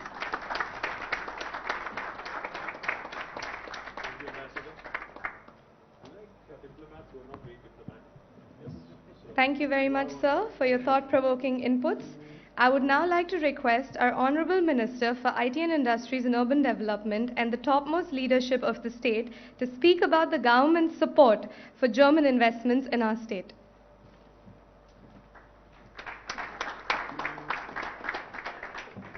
Thank you. Good morning to all of you, and sorry, good afternoon, actually. It's 12:15 already. Thank you, Ambassador. Ambassador Linter, I was just telling him, in fact, that I meet many diplomats. I interact with several diplomats from all over the world. But I like diplomats who are not very diplomatic. So I see you as a man who speaks his mind. I see you as a man who keeps up his word. Thank you very much. You promised me a couple of months ago that you will bring in a delegation of German business groups. Thank you very much for making it happen. Karen Stoll, the Consul General, thank you, Madam, for also being very, very supportive of all of our efforts. I hope for your continued guidance and continued support. BVR Mohan Reddy Garu, thank you for doing my job, sir, because I think you were very elaborate on why Hyderabad and why Telangana. Thank you very much. As always, you have been a great guide, a great friend. Thank you very much. And, our friends from the Indo-German, Chamber of Commerce, thank you, sir, and the entire team for, organizing this event. And my Principal Secretary, Sri Jayesh Garu, who's always, spearheading, who's always been a very positive, guide to many, many investors who continue to come and invest in Hyderabad, invest in Telangana. Thank you, Jayesh, for all your efforts. Let me start off by saying a couple of things. I think my colleague, Jayesh Ranjan ji, was absolutely right on the money when he said, there is not one India, but there's 28 Indias, which is a fact. Because a lot of times, many a times in fact, investors who are not from India, investors who are from overseas, could be Europe, it could be Americas, or it could be any other part of the world. When they start looking at India as an investment option, there is this oversimplified thinking that India is a unitary country. It is a country, but it's more like Europe. It's more like Europe where you have each country with its own culture, with its own, different vibe, with its own different set of policies, etc., etc. Let me just quickly tell you why Jayesh must have said there are 28 different Indias. In India, the diversity, the heterogeneity is something that we all are amazed by, always. I mean, I'm an Indian, born and raised in India, but still I continue to be amazed with the kind of diversity that this amazing country offers. For instance, myself and Jayesh Ranjan, we both work for the same government. I'm the minister, he's the principal secretary. But the language I speak at home, my native tongue, versus what Jayesh speaks at home, are as different from each other as are German and English. That's how different India is. Everything changes in India with every 150 kilometers. The language, the culture, the dialects, the eating habits, everything is different every 150 kilometers. We have 22 official languages in India, but we have more than 300 unofficial languages also. So that's how complex, that's how diverse, that's how heterogeneous our beautiful country is. Therefore, when you are looking to invest in India, when you are looking to do business in India, please do not have an oversimplified version of India as one unit. If you engage with Telangana, you will get one version of India. If you engage with another state in India, you'll get a completely different perspective of doing business in India. So therefore, my appeal to all the German investors who are looking to now redraw strategies after COVID, after the pandemic, who are looking to expand their base in India, who are looking to consolidate their position, their market share in India, my humble appeal to all of you is, you need to look beyond, you need to think beyond Delhi, you need to think beyond Mumbai.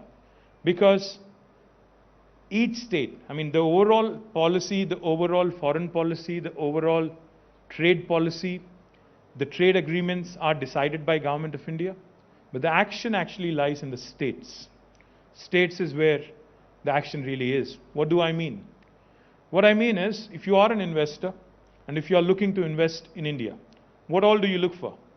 Of course, a broad policy framework which enables you to bring in foreign direct investment. That's number one, which is facilitated by Government of India.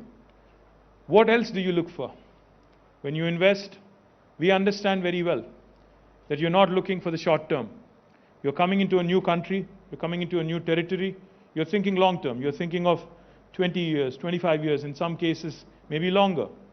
So therefore, you need a partner. You need a partner who can actually guide you, a partner who can help you in building up, in growing together. What else would an investor need when he or she is making a business decision? You would need a few things in my humble opinion. The first thing, of course, one would need is a chunk of land to set up your factory, to set up your operations, to ensure that you actually hit the ground running. That's something Telangana, that's an area where Telangana really excels. In Telangana, we have more than 200,000 acres of land readily available for industrial usage. We have a corporation called as the Telangana State Industrial Infrastructure Corporation, which will facilitate, no matter what your business requirement is in terms of land, we will facilitate that land being handed over to you, either in the form of a leasehold or in the form of a freehold piece of land, so that you can start your factory. You just heard our friends from Light Auto. They were talking about how they wanted 100 acres of land and how quick the government of Telangana was to actually come back to them within 10 days and ensure that the paperwork was all done and the MOU was signed right here, right in front of all of you. My compliments, I think, to the entire team of Light Auto for deciding to invest in the state of Telangana. Thank you very much for your business. The second thing I would imagine you would require once you have a piece of land is clearances, speedy approvals. Now that's an area where Telangana really excels. Our Honorable Chief Minister, Sri.K.T.RAMA Garu, when he assumed the office of Chief Ministership about 7.5 years ago, had an extensive dialogue with the local industry, asked them a couple of questions. He sat with them for 7 hours. He said, what are all the things we need to set right? What are all the things we need to be doing, to improve Telangana's attractiveness when it comes to investments? He was told 3 things. First one was, please improve the power, electricity situation in the state, because we were reeling under power outages, we were reeling under power deficiency, electricity deficiency. This was about 7.5, 8 years ago. Not so anymore. Now we are a state that assures and supplies 24/7 electricity to all sectors, to industry, to agriculture, to every household. And now we also take a lot of pride in ensuring that 15% of this energy that we generate and supply comes from renewable sources, from solar and wind. We are the second largest renewable energy producing state in India today. So our commitment to environment, our commitment to sustainability, our commitment to SDGs, our commitment to clean tech is something that we take a lot of pride in. Second thing he was asked was for speedy clearances, for speedy approvals. Our Honorable Chief Minister, in fact, asked Jayesh and the entire team of Industries Department to travel, to tour, and come out with the best policy possible in the country and possibly in the world. When they came back, he was not satisfied. He sent them again to visit Singapore, to visit other countries in Europe, Americas, to look at the best possible policies, industrial policies in the world. And then, in November 2014, we have approved in the state legislature the Telangana State Industrial Project Approval Self-Certification System, abbreviated as the TS iPass. Now, TS iPass is very, very unique. No other state in India has a similar policy. It's a truly, truly single window policy. Now, the joke in India is every state promises a single window, but there are always multiple windows behind that one single window. But in the case of Telangana, backed by statute, backed by legislation, we do promise and deliver a truly single window system. What we promise is if you have a piece of land approved by legislation, you can start construction of your factory on day one without any clearance, without any approval from the local government. Be it the state government or the local municipality or even the local Gram Panchayati, you can start construction of your factory on day one. You can simultaneously apply on the TS iPass portal to the government only for regulatory purposes, because we need to know who is doing business in our state and what kind of activity they are engaged in. Once we receive your application online, we only take 15 days to deliver a yes or a no answer to you. You might say again that, we've heard this before, time-bound clearances. How is Telangana different? We are different because if we do not give you a yes or a no answer in 15 days, on the 16th day, it's a deemed yes. It's a deemed automatic approval. No other state in India will tell you this. And the third thing we do, we take accountability very seriously. If we don't deliver on the 15-day window, again, by statute, by legislation, on the 16th day, the law empowers us to penalize even our bureaucracy, to penalize even our bureaucrats, to the sum of rupees 1,000 per day, till such time as they actually clear that specific application. This again, no state in India will tell you. In fact, I was in KPMG's global headquarters talking to the chairman of KPMG, and when I explained to him this policy, and when I mentioned to him that no Indian state will offer you this was in New York City, our favorite city, Ambassador, he looked at me, he smiled, and he said, well, no state in the United States also offers you this kind of policy. So that's how truly remarkable, that's how truly progressive the Telangana government's industrial policy is. For those of you who are thinking, who are smirking and saying, does this actually work, or is this all talk? This policy has been approved in 2014 November, and we are here in December 2021. Let me tell you, we've been able to give more than 17,500 clearances so far, all in a time-bound manner in less than 15 days. And in fact, in some cases, you would be amazed, we were able to give clearances in less than 11 days, 10 days, even from 37, 38 departments. That's how efficient Telangana government's delivery has been. And, as they say, what matters really is not just new investors, but existing investor sentiment also. The government of Telangana, in fact, has been able to attract several $1 billion of investment in the last 7.5 years. More than $32, $33 billion of investment have come into Telangana. But what's heartening, what's extremely delightful, what makes us happy, is that 24% of that investment is actually from repeat investors who already had a base in the state of Telangana.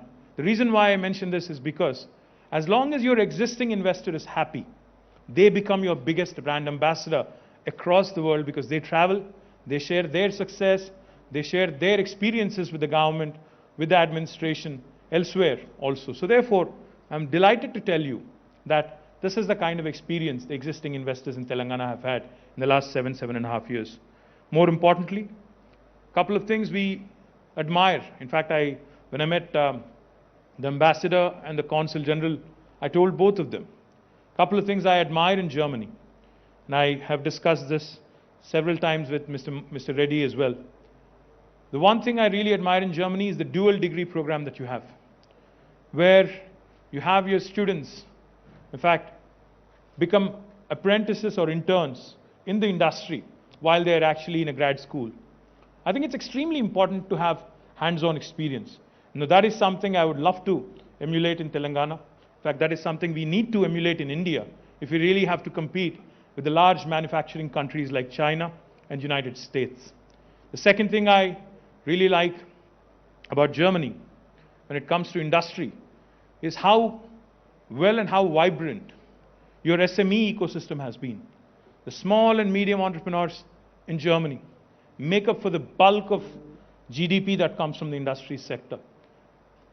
Subject to correction, I've learned that nearly 80+% of the GDP contribution from the industry sector actually comes from the medium and the small entrepreneurs in Germany, which is a remarkable number, if you ask me, because that goes to show you how well the German ecosystem is in terms of encouraging the small and the medium entrepreneurs. And now that is something, again, I think India has a lot to learn from. That is something, again, we in Telangana certainly can take a few leaves of the view book. The more important thing that I've also learned from my experiences in meeting the German entrepreneurs, your products are of world repute. You know, all the automobiles that run on the Indian roads and elsewhere in the world are of international class, and of course, your engineering, your precision engineering, to be particular, is extremely popular. Now, Indian manufacturing sector, especially when the world is looking to move away from China, you know, either China plus one strategy or a complete exit out of China and starting to look at other avenues.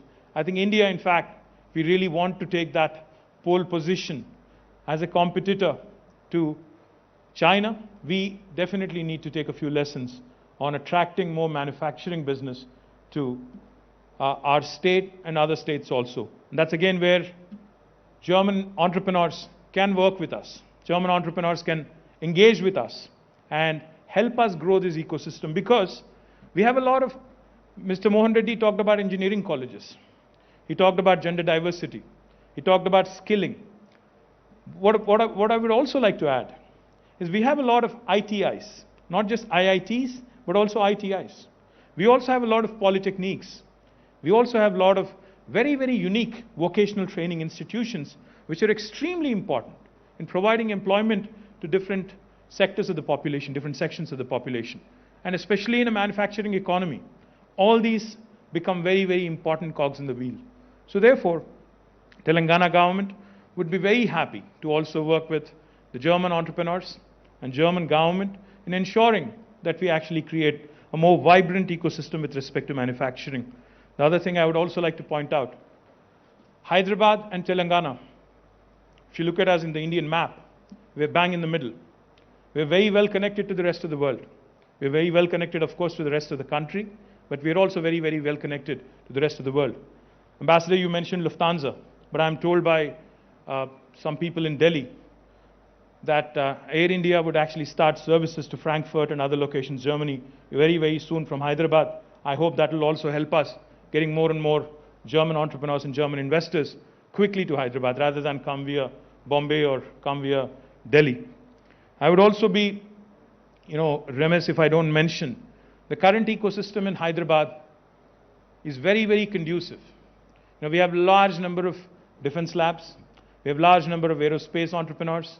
We have a large number of research labs in a variety of sectors, ranging all the way from agriculture to aerospace, as was pointed out by Mr. Reddy. Now that gives you opportunities to collaborate, to work with us across various sectors. And the last thing I would say, Government of Telangana not only promises, but we also deliver. We ensure speedy clearances. We ensure land allocation in a quick manner. We also ensure that whatever manpower you require, whatever human resources you require, with a specific skill set, we will train them at our cost, and we will offer them to you so that they are readily employable. Of course, on the locational advantages and the quality of living, Mercer is an institution that rates cities on a livability index. In the last 5 years, Hyderabad has been rated as a city with the best quality of living on the livability index in India among all Indian cities. And also, the last thing I would say before I quit, if a German entrepreneur is willing to invest in Telangana, but is reluctant because he has a better offer in terms of fiscal incentives from another state in India, if you're willing to share that with me and Jayesh, I'll only promise you one thing: we'll either meet or beat that offer so that you make Telangana your home in the days to come. Once again, welcome you all to Hyderabad. I hope you have a fantastic stay, and thank you very much for this lovely opportunity. Cheers.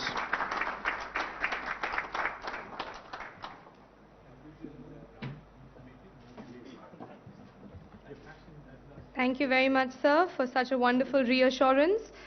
I would now like to open the floor for Q&A. I think we have multifaceted, different, diverse group of industries in this room.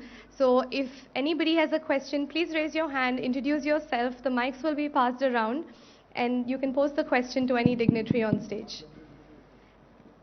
Mr. Ramarao, very impressive talk from you. Congratulations to you and your team. I have one question which is... Sir, can you introduce yourself? Sorry to interrupt. My name is Ranjit Pratap. I am the... If you connect me to the chamber, I am the president of the Southern Region Council.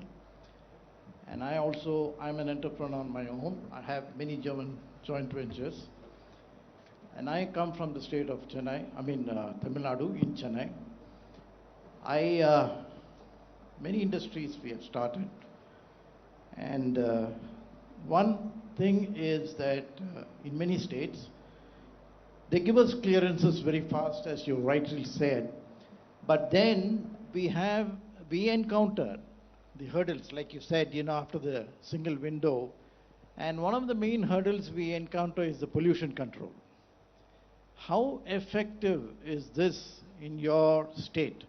Because I know pollution is not entirely a state subject. It is also the environment, and pollution is also the central subject. And you have to overlap and work together with the central government. And there are some clearances which the central government has to give the nod. We always get into these kind of problems. Can you give us an answer on that? Thank you, Mr. Ranjit. It's a great question because, like you said, I think there are areas where center and state also need to work together, absolutely. But let me tell you, sir, we have a very clear strategy when it comes to the various categories of industries, especially those that have effluents and those that those that can cause pollution. So there is the green category, there is the orange category, and there is a red category. As far as city of Hyderabad is concerned, our government had issued a government order back in 2013, clearly stating that no red or orange category industries will be allowed inside of the outer ring road that you may have possibly traveled when you came into Hyderabad today. So no red or orange inside of the city, inside of the ORR, only because we want to make sure that Hyderabad, like I said, which has been rated as a city with the best quality of living among all Indian cities, continues to remain relatively free from industrial pollution, because as the city is growing, we also need to make sure that environment and economy go hand in hand. The second thing we also do, the state of, for those units which are already inside, which have been set up, say, decades ago, what we've also offered them is a relocational package. We've created infrastructure elsewhere. We've offered them, some SOPs also to move so that they also don't actually feel the pinch. And we have also offered them land conversion so that they can use the current land where they are located, and it makes it viable and economically a lot of sense to them. But the more important question is, what do you do when there are MOEF clearances, Ministry of Environment and Forest clearances, etc. What we've done, sir, is we thought on scale. For example, one of the largest industries that we have in Telangana is pharmaceuticals and life sciences. Now, pharma, what we have done is we have created a large park in about 12,000 acres, and we have gotten a single clearance, en bloc clearance from MOEF. We already have the environmental clearance. So if you're starting a pharma unit, you can go readily and hit the ground running. There is no time lag of 1.5 years or 2 years that you would face elsewhere in the country. There are, of course, other categories which also are beyond pharma, which also are potentially red or orange. What we offer for them is, in fact, Jayesh, myself, we meet with the local pollution control board, the state pollution control board, every 15 days to 20 days. We ensure, because we have to meet that 15-day window on the 3S iPass, we ensure that if there are challenges, if there are areas where an enterprise cannot be permitted, we say no to them within the 15-day time period. We ask them to come back with an alternative option. So therefore, at least there is no ambiguity, as far as clearances are concerned. So either it's a yes or a no. That's exactly what I said. Like Pharma City, we have gotten an en bloc clearance. Elsewhere, if there is a challenge, we say no. But if there is a yes, we move forward. And that's how clear our communication has been. That's how we've been successful. Thank you. Good afternoon, everyone. My name is Kripi. I'm a filmmaker and I run a film production company called Rachna Shala Productions. I wanted to know from the Honorable Minister that how state of Telangana would help new entrepreneurs and small-sized, companies. Thank you. Well, film production is a very, very important business in Hyderabad and Telangana. Kriti, you said, right? Kripi. Please sit. Kripi, thank you. We have a very vibrant, Telugu film industry right here. In fact, not just the film industry, but we also have a large, creative industry when it comes to OTT platforms or even the television channels, the multitude of them that are prevalent in our two Telugu states. And more importantly, we are also attracting, even Bollywood and others to come to Telangana and shoot here. So therefore, the incentives that are offered, I can share that with you. But if you are a newly ingrained person or a businesswoman into this, I think you should engage with Jayesh offline because we have a very well laid out, very clearly enunciated policy. Thank you. Yes, I have another question. Good afternoon. My name is Sebastian Schulz. I'm the general manager of Lavelle GmbH. We are based in Düsseldorf, in Hyderabad, and also in China. And we are a trade facilitator, a business consultant, and market entry consultant for companies around the world, with a focus now on India, of course, recently. As you rightfully said, Minister Ramarao, many companies look from China to look for an alternative out of China. It has become difficult during the COVID days, especially to operate in China. And we have many companies on the line that are keen to look towards India and towards Telangana as well. I wanted to know, because in China, many companies settle in big industrial parks. They have very much catered to all their needs, including residential property, everything in one spot. Is there a similar approach or a similar strategy in Telangana that you could see for those companies that look towards industrial parks and setting up R&D centers around and so on? Thank you. I'm sorry, I didn't get your name though. Sebastian Schulz. Okay, I'm not going to be able to pronounce Schulz, it. STH. Sebastian. Yes. Okay, Sebastian is easy. Thank you, Sebastian. Sebastian, quickly, in fact, we as a state, our Honorable Chief Minister, is a firm believer that India needs to compete on scale. If we have to achieve, unless we achieve economies of scale, we are never going to be able to compete with China. Because, a lot of goods that get manufactured in China and are imported into India are still cheaper in comparison to them being manufactured locally. So that's the challenge that we run into. So therefore, when we started as our journey about 7.5 years ago, our Honorable Chief Minister gave us a very clear mandate. He said, please think on scale. So therefore, in Telangana today, you have not India's, but the world's single largest pharma cluster in the form of Hyderabad Pharma City. It would be the world's largest. We also have India's largest textile park. What we do in these large industrial parks is exactly like you said. We have a live, work, learn, play mode. So that all the employees that would be working there, Because, there are concerns about pollution, there are concerns about what kind of activities would be allowed inside of these parks. But if the employees who are working, or if the entrepreneurs who are actually working there are also co-located inside the park, then even the fears of those adjoining would also be allayed. So therefore, in our pharma city, even in our textile park, even other electronics parks, we accommodate dormitories, we accommodate housing. We also, in fact, are keen. I've told Ambassador Linder in the past, I would reiterate it again. Because a lot of German companies are small and medium, if government of Germany is willing, and if government of Germany is willing to facilitate a conversation, either via Indo-German chamber or otherwise, we would be even happy to actually propose and set up a German cluster so that we can create plug-and-play infrastructure. We can create all sort of facilities that you would require when you come into India. And we could even create a facilitation council for you to market your products. And we could even validate partners for you, local partners, joint venture partners who potentially can work with you. Because we are interested in ensuring that our small and medium guys also grow big.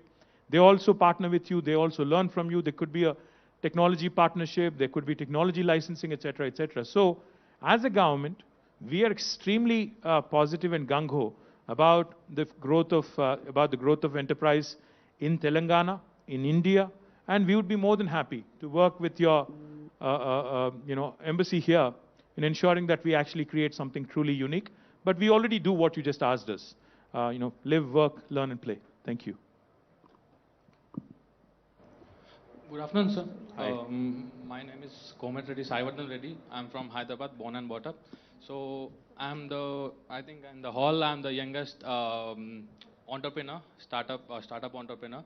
So I'm dealing with German entrepreneurs as well currently.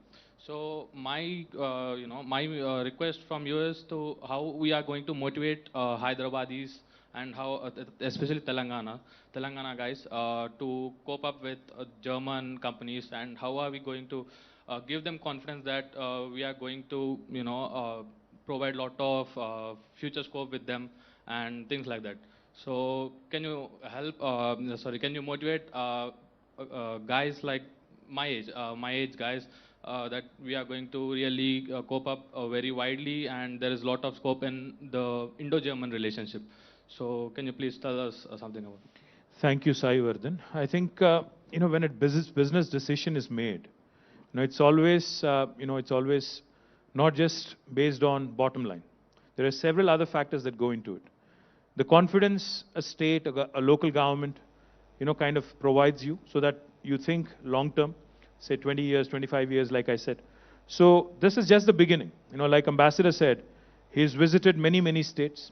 But I think Telangana is one of the few states in India, because if you look at our numbers, and those numbers speak for themselves, the last 7.5 years, what Telangana has been able to do is something truly amazing. Let me just quickly give you a few numbers why any overseas investor, German, French, English, should look at India and should look at Telangana more particularly. By population, if you look at us as a state, we are 2.5% of India. But in terms of our contribution to India's GDP, it's 5%. So 2.5% population literally is punching much, much above its weight and contributing 5% to India's GDP. If you look at per capita, when the state of Telangana was formed, our per capita was 1,13,000 rupees. Today, Telangana's per capita has risen to 2,37,000 rupees, more than doubled in 7 years, while India's national average is only 1,28,000. So we are much above India's national average. More importantly, we are 11th largest state in terms of geography and 12th largest in terms of population. But we are the 4th largest contributor to Indian economy. This is not me saying it. This is Government of India's Reserve Bank of India. In fact, in their recent handbook that they've released, they have clearly set it out. And the 3 states above us are geographically much, much bigger. Tamil Nadu, West Bengal, and Maharashtra. And the 4th one is us. So you can imagine how well Telangana has been progressing on so many fronts. Now, the one thing I can assure you of, and all the entrepreneurs who have a base in Germany or who are from Germany, is that the state will not just be a platform for you to invest. We will be your partner. For example, if you have an issue with Government of India, if there is a tax-related issue or a policy issue, we will also be your partner, we will also be your advocate. We will take up your cause, we will go to Government of India. We have done this in the past. Medical devices industry was having a problem. We reached out to Government of India. Electronics industry had several issues that they wanted us to resolve. We reached out to Government of India so that, we ensure India's attractiveness in terms of attracting business is sustained, and more importantly, Telangana continues to grow and continues to contribute to India's growth story. I hope I answered your question in some form. Thank you. Thank you. The gentleman next to Sebastian. Yes, I think you were trying to ask. Hello. Good afternoon, the elite gentleman sitting on the dais. I would rather address my question, or rather put my question to Mr. Jayesh Ranjan, sir. And it's one thing I, as my colleague and partner in Germany. Sir, can you introduce yourself? Sorry to interrupt. My name is K.T.R.AMA. Right. I belong to, or rather, I have my companies spanning from Hyderabad to Hong Kong to Germany. And though I belong to the state very much, I've been overseas quite a few years now since. And as I just would take a little bit of extension to what Sebastian has pointed out, is about how we make a platform for the German investors or German companies to the state of Telangana, besides the the paperwork or ease of paperwork, what the government of Telangana is providing for, besides the infrastructure situations like electricity improvement, power, or water, whatever. Now, the most important thing, which I have out of my experience of having to dealt with the companies in the Far East and in other parts of the developing world, is it's just not the paperwork which is attracting or the most attractive part of inviting invitation. I would rather seek some more participation and support from the offices of Jayesh Ranjan sir, and is towards making some road shows in and out, or from here in Hyderabad and Telangana, as well as in Germany. Because the road shows have been a success story, not just in China. We're always obsessed with competing with China or trying to, beat China at their, backyard. It's more important is we are also fighting with the Southeast Asian countries or some of those other nations which are offering much better or rather competitive atmosphere and ground for investors. So it's just not, as he said, Jayesh has said about 28 states. We are also fighting with against some other states outside of India, like Vietnam or Cambodia or whatever not. So, well, even our next door, Bangladesh and Sri Lanka, in the textile sector particularly. So in light of all that, I would put it in a nutshell is, let's be more aggressive in our approach in pushing our state. I belong to this state. I'm maybe more biased or whatever towards this, but it really deserves with kind of intervention KTR sir has done in the last 7 years. I would see for a more proactive approach towards road shows, towards meeting one-to-one investors, where Sebastian would bring in them in the next few months' time, or even earlier, so that that would give better position to the table, bringing to the table, rather than just the policies and infrastructure situations, which we are already competing with, as the states like Maharashtra and Gujarat. Gujarat is also a very progressive, not I wouldn't say progressive, but it's been very pushy state in giving a plug-and-play situation, which Telangana should also. I do appreciate about the pharmacy, which KTR sir has said about, which is giving a lot of ready-made facilities, but shouldn't just cater to that only. It should also cater to in a broader spectrum of industries. And decentralizing Hyderabad, where Sebastian, being a design consultant for town planning and stuff like that, we have a kind of presentation which I'll share to you at a later time, is about how we can decentralize IT sector or other sectors towards outskirts of Hyderabad, so that we don't have to be one point or point of concentration. Thank you very much. This thing about your inputs and stuff like that. Yeah, please. Thank you. Thank you very much, Mr. Nath. All the points that you have mentioned are very valid and relevant for us. I can tell this to you. I already mentioned it when I spoke earlier, that we have a very well-organized Invest Telangana cell, which takes care of all the requirements of the investors. It is not just about land and infrastructure and incentives. Suppose they want to partner with a local MSME, we maintain lists of all the best MSMEs who have global footprints already. So lots of facilitation support is provided by Invest Telangana, and I already mentioned that we have organized it along verticals. All the priority areas that we have, there is a vertical for that in the Invest Telangana cell. And I mentioned this also, that next month, incidentally, we will be actually visiting Germany. Honorable Minister is an invitee to the World Economic Forum in Davos, which is taking place from 17th to 20th January. Immediately after that, for 2 or 3 days, we are going to visit Germany, take assistance of the ambassador, his office here, the Indian embassies in Berlin and the consulates in Frankfurt and Munich, etc. And we will be actually reaching out. So we are doing lots of homework from now till then to list out good companies whom we can interact with, the associations whom we can meet. So I'm confident that this is not a one-off thing. Once we get an entry into Germany, there will be definitely an interest in Telangana, and we will be engaged with the companies more and more. Can I add? Yes. Can I add something? Am I audible? Okay. I do have to do some marketing now for the Indo-German Chamber of Commerce, obviously, because we have more than 4,000 member companies, Indian companies as well as German companies. So they all have an interest in the bilateral corridor. And I would just reach out to you and say, come to us, contact us, because this is, I think, a very good platform for enhancing the bilateral trade and investment. We work closely together with other stakeholders, obviously the embassies, the consulates in India, as well as the Indian consulates in Germany. We work with them very closely. We work with German Trade and Invest. So this is a very good state authority that is in charge of also the bilateral investment. I can only offer you that.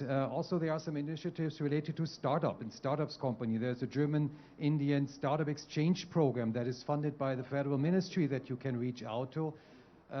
So this I would encourage you to do. And we are only one step away from all the industry and commerce chambers in Germany as well, because we are under the same umbrella. So also there, within a very short time, we can contact you to any given company in Germany. So please reach out. We'll be happy to support you in either way. We'll take the last question. Good afternoon. Good afternoon to everyone.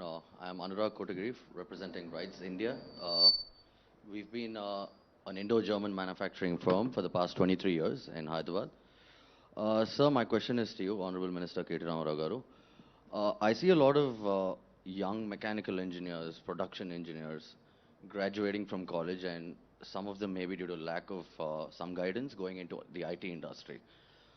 Can the government have some sort of initiative, like you spoke about apprenticeship and how they follow it in Germany, where we can have an exchange program for the engineering colleges here? I personally would like to see a lot more mechanical engineers or people into production, into manufacturing industry come in. But I think some of them are, due to lack of guidance, they're pursuing the easiest way, which is the IT industry. So if something can be done from the government side to promote more young people to join us, to join the manufacturing industry, to become entrepreneurs and set up new industries. Anurag, you said, right? Yeah, Anurag. Thank you. Thank you, Anurag. Great question. In fact, it has been a trend, if you think about it, since you're a Hyderabadi and since you're from this part of the country, you know it for a fact that, starting late 90s, the entire Y2K and what happened with IT, coming in a big way, it has become an extremely important and a very attractive sector for our youngsters. What has happened as a result is anybody who actually graduated out of any college, irrespective of what trade or what branch they graduated out of, they eventually moved to IT. So you could have been a mechanical engineer, you could have been a civil engineer, you could have been an engineer who's specialized in electronics, electrical communications, etc. Eventually, all of them ended up, in the last couple of decades at least, many of them, I wouldn't say all of them, but majority of them have ended up in IT sector. I think that can be attributed primarily to two things. One, of course, the attractiveness of the sector in terms of the opportunities it offers, the lateral movement it offers, the ability for you to travel across the world. I think that's one. And secondly, I think also the lack of opportunities in their own respective fields, which are not as attractive, say, compared to IT. So if you think about it for a minute, a lot of mechanical and automobile engineers in the state of Telangana who are graduating every year, there are opportunities for them.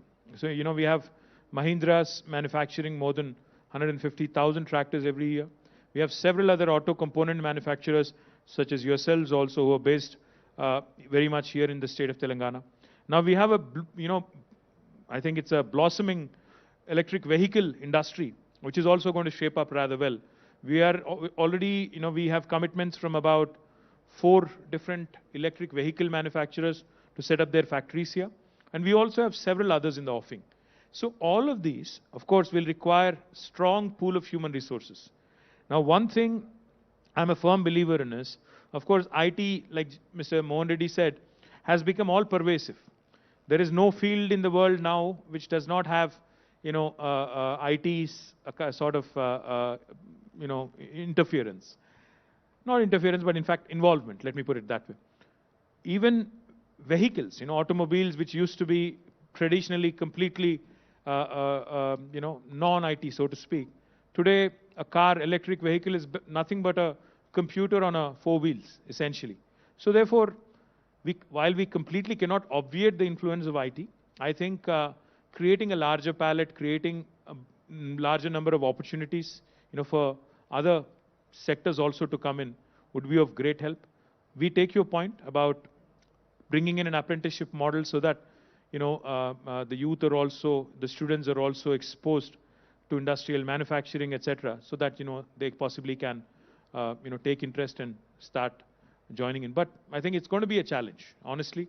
It's going to be a challenge because IT is so attractive and IT is so welcoming, so that it will continue to remain a challenge, not just for our government, but I think every government in the world. Thank you. All right. Thank you very much. I think with this we have come to the conclusion of the summit. My most sincere thanks on behalf of Government of Telangana and the Industries Ministry. I would like to pass on some information. We do have lunch outside, and at 2:15 p.m. all the buses will be at the lobby in order to go to the scheduled sites. And also we will be returning in the same buses at, let's say, 5:15 or so in the afternoon or evening. And just make sure that you finish your lunch and gather in the lobby in order to get to your scheduled site visits. Thank you very much once again. And please also note that we're all available outside. If any of you want to have any one-on-one interactions with our Principal Secretary or any other team member, then please feel free to come speak to us, exchange cards, and we're really open to having any conversation. So we're all around and we'll see you outside. Thank you.